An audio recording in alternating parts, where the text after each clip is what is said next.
ভূতের অস্তিত্বের বিষয়টা অনেকেই বিশ্বাস করে, আবার অনেকেই বিশ্বাস করে না। তো আজকে আমরা জানবো ভূতের অস্তিত্ব সত্যি কি আছে নাকি ভূত কাল্পনিক।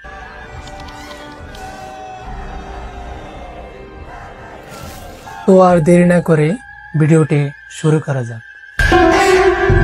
প্রথমত ভূতের অস্তিত্ব নিয়ে সনাতন ধর্ম কি বলে জেনে নেওয়া যায়। শ্রীমদ্ ভগবদ গীতার 9ম অধ্যায়ের 25 নম্বর শ্লোকে উল্লেখ আছে, ইয়ান্তে দেবব্রতা দেবন পিতৃনি ইয়ান্তে পিতৃব্রতা ভূতানি ইয়ান্তে ভূতেজ্জা ইয়ান্তে মদজাজি নপিমম। অনুবাদ, দেবতাদের উপাসকেরা দেবলোক প্রাপ্ত হবেন, পিতৃপুরুষদের উপাসকেরা পিতৃলোক লাভ করেন, ভূত প্রেতাদের উপাসকেরা ভূতলোক লাভ করেন এবং আমার উপাসকেরা আমাকে লাভ করেন। এখানে একটি লাইন বলা হয়েছে, ভূত প্রেতের উপাসকেরা ভূতলোক লাভ করেন। এই লাইনটি খুবই তাৎপর্যপূর্ণ। এছাড়াও গরুর পুরাণে বিশদভাবে এই বিষয়ে আলোচনা করা হয়েছে। শ্রীবাদ অমোঘলীলা প্রভুর মুখ থেকে তা শ্রবণ करा जा। उक्ति हरिनाम की महिमा पर जो कि गरुड़ पुराण से दी गई है। कीर्तना देवा देवस्य विष्णुर स्मृति तेजसः यक्ष राक्षस वेताल भूत प्रेत विनायकः डाकिन्यो विद्रवन्ति स्म ये तथान्ये च हिंसका सर्वार्थ हरम तस्य नाम कीर्तन स्मृतम नाम कीर्तन कृत्वा शुत्र प्रखस्य अखिल देशो वियोगम शीघ्रमापनोति सर्वान् अर्थैनम संशयः। अमित तेजस्वी भगवान श्री हरि के कीर्तन से यक्ष राक्षस भूत वेताल प्रेत विनाशक डाकिनी चुड़ैल और अन्य जो भी हिंसक भूतगण हैं ये सब भाग जाते हैं। भगवान का नाम कीर्तन संपूर्ण अनर्थों का नाशक कहा गया है। भूख प्यास में तथा गिरने लड़खड़ाने आदि के समय भगवान नाम का कीर्तन करके मनुष्य सारे अनर्थों से छुटकारा पा जाता है, इसमें संशय नहीं है।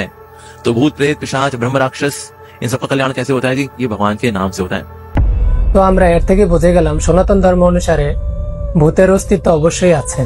এখন অনেকেই কইব আমি বাস্তববাদী, আমি শাস্ত্র মানি না, আমি ভূত প্রেত বিশ্বাস করি না। তো তাদের জন্য কিছু সত্য ঘটনা তুলে ধরা যাক, যেগুলা দিয়ে মুভিও তৈরি করা হয়েছে।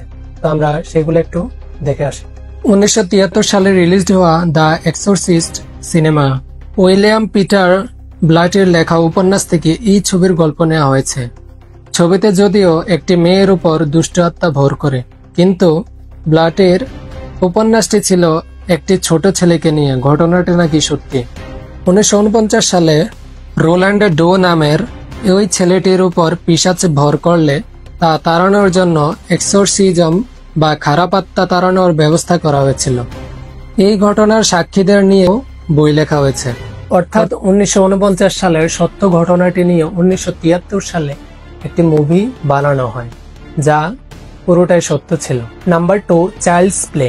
1988 সালে চাইল্ডস প্লে প্রকাশিত হয়।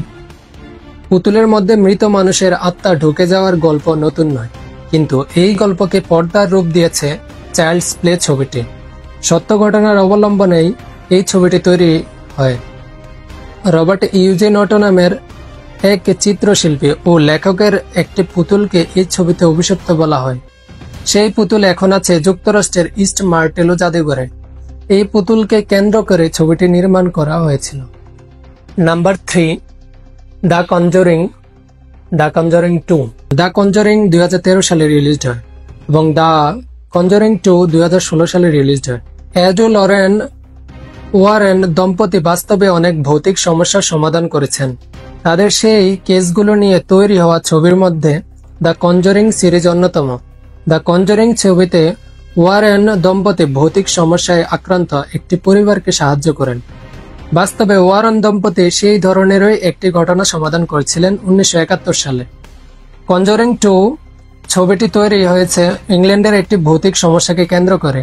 ওয়ারেন দম্পতি 1977 সালে ইংল্যান্ডে গিয়ে এই ভৌতিক সমস্যাটি সমাধান করেছিল। অর্থাৎ 1971 এবং 1977 সালের ঘটনাকে কেন্দ্র করে এই মুভি দুটি তৈরি করা হয়েছিল, যা পুরোপুরি সত্য। এছাড়াও গত বছর বাংলাদেশেও একটি ঘটনা ঘটে, যা পুরোপুরি সত্য। বাংলাদেশে গত বছর ফরিদপুরের নগরকান্দা উপজেলার শহীদ আকরামুন্নেসা বালিকা উচ্চ বিদ্যালয়ে 4 তলা ভবনের একটি শ্রেণীকক্ষে অশরীরী কোনো কিছুর উপস্থিতি দেখতে পেয়ে ভূত আতঙ্কে 13 জন শিক্ষার্থী অসুস্থ হয়েছিল, যা বিভিন্ন গণমাধ্যমে উপস্থাপিত হয়েছিল। এছাড়াও শিল প্রভুপাদের সাথেও এমন ঘটনা ঘটেছিল।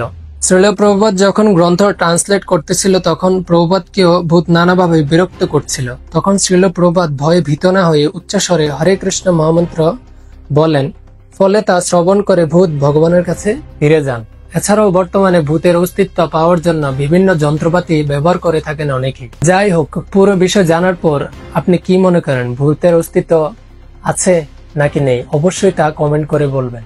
তো আজ এ পর্যন্তই। নতুন কোনো বিষয় নিয়ে আপনাদের সামনে আসব।